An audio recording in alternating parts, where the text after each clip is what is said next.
Andrew McCART, IFL TV, proudly sponsored by Everlast. I'm here with the one and only Paulie Malinaggi. It's fight week in Vegas. I mean, last time I saw you was Fort Lauderdale. You invited me to that wonderful Italian spot somewhere. Man, what a spot that was, man. Out in Miami. Since then, you've had a fight against a TikToker. I don't know if you want to talk about that, but you're finally here. You're back working as the media man. How are you? I mean, it's only day one, but how are you finding fight week again, being back here with the media? Finding good. I'm here with BlueMoonFight.tv. They've been kind enough to, have me cover fight week for them, and it's been exciting so far. Let's talk straight to the fight then, with Canelo and Plant. First undisputed 168 pounder. Canelo's looking to make history. I suppose Plant's looking to make history as well. Stylistically, what a matchup. The fans are in for a treat. But for you, Paulie, how do you see this fight going? I see the quick feet of Plant, slick boxing of Plant, and the firepower of Canelo. There's a lot of intangibles you got to keep in mind in the fight, though. Plant needs to get off to a good start, I think, because if Canelo starts landing those bombs too early, it's just a matter of time before he's broken down. I think Canelo, as long as Plant is fresh, is going to be dealing with a tricky style. But if he can get to Plant to the point where he's not so fresh, touch him up a little bit, touch him up to the body a little bit, then the fight starts becoming easier and easier for Canelo. So, that's kind of your battle plan for both guys. Not that you're going to stay fresh. If you're playing, you're not going to stay fresh for 12 rounds, but you do want to earn enough respect to where you can keep Canelo at bay. And for Canelo, you want to, break Plant down enough to where Plant is now less slick and less mobile, and then he's a sitting duck for you. So we'll see how it plays out. Staying on Canelo, we've seen that if you go back to the Cam Smith fight, the Yildirim fight, and the Billy Joe Saunders fight, he does sort of break you down in the later rounds. He catches you, and he sort of, like you say, he breaks you down. But for this fight for Canelo, can you read too much into the press conference and stuff like that? Where he said it's personal for Canelo.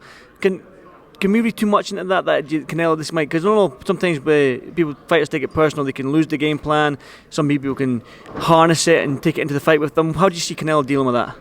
I saw Canelo very relaxed today at the Grand Arrivals. I think he's a veteran, so whether it's personal or whether it's business or whether it's both, I think Canelo is unaffected game plan wise and execution wise, execution of the game plan wise.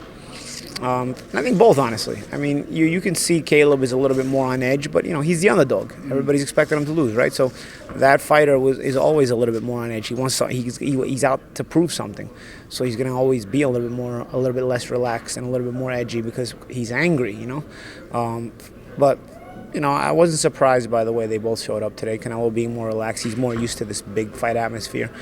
Caleb has been a good fighter. He's been in some big fights, but not this magnitude of a fight. So I don't see emotionally either guy being that affected. At least not Canelo. Caleb a little bit on the pressure-wise early in the fight.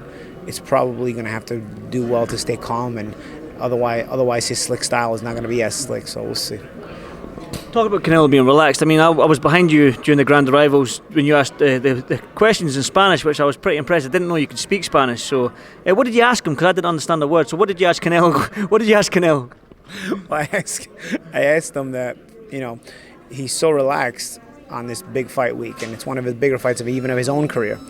And I said, does he notice any anxiety on the part of his opponents when it comes to fight week? Because for him, it's always business as usual. He's used to these big promotions consistently. But for all his opponents, even if they've been in other big fights, the Canelo fight is always the biggest fight of their careers. So I asked him basically, how does he react to that, and does he notice it not just on fight week but also in the early rounds of the fight? And so he gave me his thoughts, and he basically went into that. It is not always an easy thing to deal with, and he said he had his own experience like that when he fought Floyd Mayweather, when he wasn't so used to these big fights, and the Mayweather fight was suddenly this big dramatic fight for him as well. So it's part of the growing pains of a fighter. It's just in Canelo's case, you can be a big fighter and still deal with big fight jitters fighting Canelo because it's a much bigger fight than anybody else. And it was the same thing when you fought Floyd Mayweather back in the day, And then you're dealing with not just those big fight jitters, you're dealing with the guy in front of you who's also very good. Mayweather and Canelo are also excellent. Going to Caleb Plant, then. I mean, he's made his voice clear and the way he feels about the drugs in the sport. You have as well, and stuff like that. So what do you make of? And he's made it clear today. He mentioned the tomfoolery in the sport, and to quote his own words and stuff like that today in the sport, reference to drugs and stuff like that. With Canelo and sort of like Oscar Valdez from that camp, what do you make of that? Do you agree with what Caleb Plant's doing and the way he's approaching it? You know, the rules have to be the same for everybody, right? So, you know, I heard somebody ask Caleb, why didn't he demand the 12 weeks of body testing? But I didn't hear that same person ask Canelo the same thing. So the rules have to apply to everybody. You can't just push this, and then be intimidated when it comes to pushing against a bigger fighter.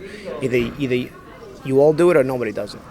That's it. So I don't have a problem with what they're doing. I got tired of fighting this, and I don't have a problem with what they're doing. I think make the rules the same for everybody. So if the rules are the same for everybody, then I don't have to say the rest. Definitely. For Canelo, though, after this fight here, I mean, 168-pound undisputed champion. Where does he go from here? Does he move back? Does he move up to 175 and try and crack those big men, or does he move down to 160? Where would you like to see Canelo navigate his career? I don't know. You know, I think he's got an abundance of options as far as, you know, any way he goes, he's going to generate a lot of attention, right? It's going to generate a lot of headlines. Does he win the undisputed title and defend it? I don't know. I mean, who is there to defend against, right? I mean, winning the undisputed title is something beautiful if he can win it. Even for Caleb, it's beautiful, right? I mean, for Caleb, it's obvious. If he wins, he just gets the Canelo rematch, right? But for Canelo, I don't know. You know, you can go in other weight classes, but I imagine it's awfully nice to hear yourself being announced as the undisputed super middleweight champion of the world, defending undisputed super middleweight champion of the world. So I imagine it's. Yeah, I mean, his lips were dry today, if you notice, so he's definitely drying out to make weight. But, you know, I think it's par for the course for a lot of fighters. I know I used to always have to go through it, too. But I imagine there's something cool about going into the ring as the undisputed champion of the world and being announced that way, you know? I couldn't tell you because I can't relate, but I imagine it must be pretty cool. So you've had the world champion. I think that personally, me, if I was him, I'd love to defend the undisputed title if he had it, you know.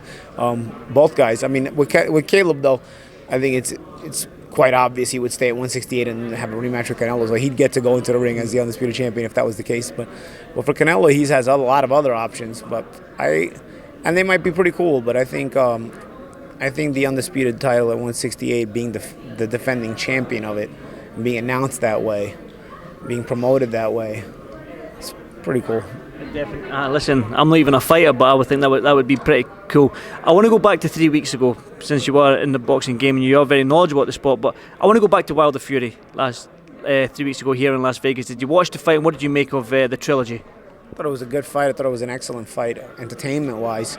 I didn't think either guy was at their best, though. You know, everybody's making like this was a classic. I think a lot of times a fight becomes a classic when two world-class fighters kind of drop levels, and I think that's what happens here, you know.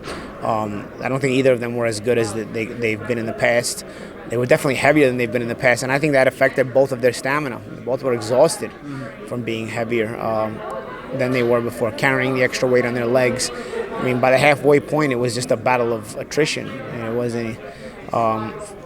I did notice some adjustments Wilder made. I didn't have a problem with Breland as a trainer for Wilder. I thought he was a good, fine trainer for Wilder, but I could see the adjustments Millie Scott brought in, especially that early jab to the body, and then right cross to the body. And I thought it was a good game plan, both to disguise the right hand to the head by getting Fury used to seeing the right hand come to the body instead of the head, and then suddenly trying to surprise him to the head. So I thought that was kind of interesting. And I thought also with Fury being a little softer, a little heavier, going to the body wasn't going to be a bad idea, right? So I saw the attempted adjustments by Wilder, and I saw, they kind of had Fury a little bit on edge at first, right? And then he was knocked down. I mean, I think Fury got the first knockdown, right? And then Fury got the first. Yeah, knockdown, and then when Wilder got dropped after, ultimately it made for a fun fight, right? But let's face it, once we got to the halfway point, both guys were exhausted. too much weight carrying around. Wilder was never really known for his stamina to begin with, right? So, but now you're carrying around all this weight, both guys carrying around all this weight. I felt like it became a battle of attrition. It became very sloppy. And, of course, when you got two world-class fighters, let's face it, if you put two YouTubers in this kind of fight, people will be talking about how sloppy they was and how these guys shouldn't be boxing. Because it was two world-class fighters and we know how good they have been, I think that people will accept it and say, wow, it was an amazing fight. And it was. From an entertainment point of view, it was an amazing fight. But from a boxing point of view, it was a little lower level than you would expect from these two. It became a battle of attrition. And... Wilder can't fight going backwards. So once it became a battle of attrition, it was Wilder on the back foot, and so the competitive aspect of the fight kind of ended. You give him credit for hanging in there, the second half of the fight, but he wanted to go out on his shield. Yeah, he did, and he did go out on his shield. Absolutely, he did go out on his shield, and he was a man of his word about that. But the competitive aspect of the fight was over after round 6. I mean, he was backing up consistently, and it's already kind of a known thing that Wilder can't win when he's going backwards. Can't win. And so that's my thoughts on that fight. The heavyweight scene landscape, at least, is changing. It seems like it's changing with Usyk beating Joshua, taking his belts and stuff like that. We all, I think I spoke to you in Miami, in Fort Lauderdale that time. We were talking about Fury versus Joshua, but it seems like that's one of them fights that we might not get to see. You've been in the sport long enough. You know the sport, media, fighter. You've done it all, really. So when you see these fights not getting made, these big fights that all the fans want, especially undisputed heavyweight title, how frustrated are you as a fan, not just as a media personality in the sport or a fighter, but as a fan, Paulie, how disappointed are you that we can't get these big fights made? I mean, politics gets in the way. It's frustrating. It's disappointing, but we also have to be grateful for the fights that we do get, right? Because we've gotten some good fights. We did get Usyk and Joshua. We got you against that TikToker? Nah, we don't want to talk about that one. But we got a Wilder and Fury 3. People were complaining about it, but it ended up being a great fight, right? Mm-hmm. So not a lot to not always everything to complain about. Boxing fans just want to be spoiled. Go back to you then. Staying on you, Paulie. You're back on Sky, with Boxer and stuff like that. We're going to see your mug, your face, back on our TV screens and stuff like that. How happy are you with that? I'm good. It's a good thing for me. You kind of get used to what you're doing, right? So I kind of got used to not being around the fights. But I was watching fights, and I'm still a boxing fan. I actually needed a break, probably. I thought I'd miss it, but it was cool to just be away from it, But it's cool to be back too, I think everything in life has to have a balance, but it's cool to have the opportunities to be working in the business and to really be involved with some good people. Like I said, this week I'm with Blue Moon Fight TV. They've been very good to me, and I think I'll be continuing to work with them and do some stuff with them. But I'm working also on some other deals in boxing, and I think I'm very fortunate to be working with good people. Like Blue Moon Fight TV. Boxer in England, Pro Box TV in Florida, and BYB Bare Knuckle as well in Florida. So they've been very good to me, and I think I'm probably gonna see more of me. In Bare Knuckle? Commentating, yeah. Commentating, so no fighting. I don't know what I saw something say calling you a bare knuckle fighter because you had that bare knuckle fight and somebody was talking about. I didn't know if you were going back to it as a fighter. Is your fighting days done then? Yeah. I got offered a fight with Diego Sanchez in bare knuckle, but it's if I can keep busy doing other stuff, I'd rather do that. There you go, man. You still got them looks, Paulie. One final word then. You mentioned YouTubers and stuff like that, and I probably know your thoughts on it. But Jake Paul versus Tommy Fury. The press conference is here Saturday.